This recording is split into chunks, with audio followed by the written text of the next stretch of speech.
Internet troll Sean Duffy is facing some jail time after he was mocking the deaths of several teenagers. This is a really fascinating story because you see internet trolling all the time, people writing crazy things on YouTube videos, on social networking sites, and in a lot of cases they get away with it because of the anonymity of the internet. But it turns out that Sean Duffy, who's 25 years old, would specifically target families who had just lost a teenager in their lives. Okay, so in one case, there was a 14-year-old girl who committed suicide because she was being bullied. She laid on the train tracks and allowed a train to run over her. She killed herself, and of course that's devastating to her family. And he would basically contact the family. He created a website, and in the website he wrote, "I fell asleep on the track, lols." Yeah. Like laughing out loud. And he just would mock the dead and mock the people that were to the families, and it's like unacceptable and mean, and it's one of the sort of dangers of social media. So he's facing 18 weeks in jail. His family members are saying, look, he has a mental illness, he has Asperger's, and he doesn't realize how he's harming other people. And the whole question comes up of whether or not government agencies should investigate these people and really pursue prosecuting these people and put them away in jail. And even though I think what he did was horrible, right, I don't know if this is the right way to go.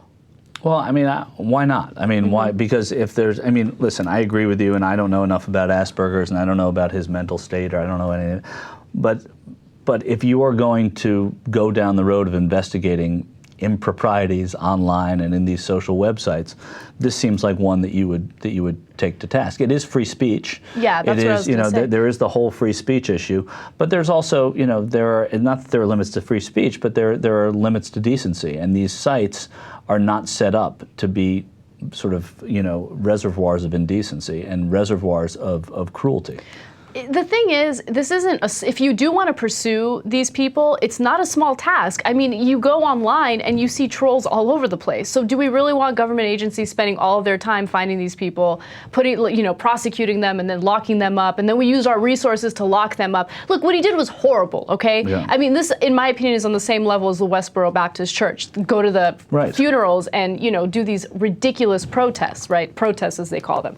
But I just don't know if this makes sense, But I do think that this particular case sends out a message to people who are online, who think that they can say whatever they want and get away with it. You think that the FBI or the CIA or a government agency wouldn't be able to find you, but it turns out that they can. I'm actually against what happened to this guy. I don't really care that he has Asperger's or not. Let's say he doesn't. Let's say he's just a malicious, mean person. I don't think that's a crime. I think this is a free speech issue. And I don't think the government can criminalize that.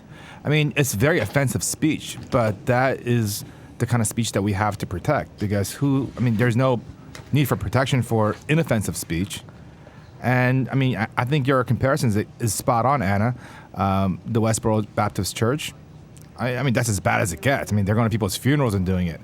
That's free speech. That's how they can do it. I hate the KKK and the neo-Nazis, but they have every right to protest and walk down the street and say what they want to say.